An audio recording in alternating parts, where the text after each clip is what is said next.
পুরুষ মানুষ অনেকটা খেজুর গাছের মতো, আদর পায় না, যত্ন পায় না, কেউ জল দেয় না, সার দেয় না, গোড়ায় কেউ মাটি দেয় না।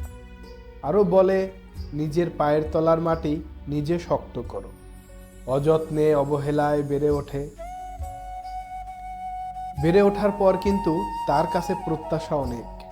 তার ফল খুব মিষ্টি, তার রসের হাহাকার, তার রসের গুড় চিনির চেয়ে কয়েক গুণ বেশি উপকার। তাকে বছরের পর বছর ক্ষতবিক্ষত করা হয়, যতদিন বেঁচে থাকে তাকে কাটা হয়, তার রস এক ফোঁটা করে নিগড়ে নেওয়া হয়।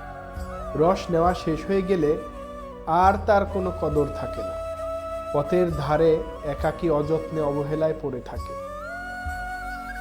আমার জীবন শেষ করে জ্বালানির কাঠ হিসেবে অধিক বিশ্বস্ত।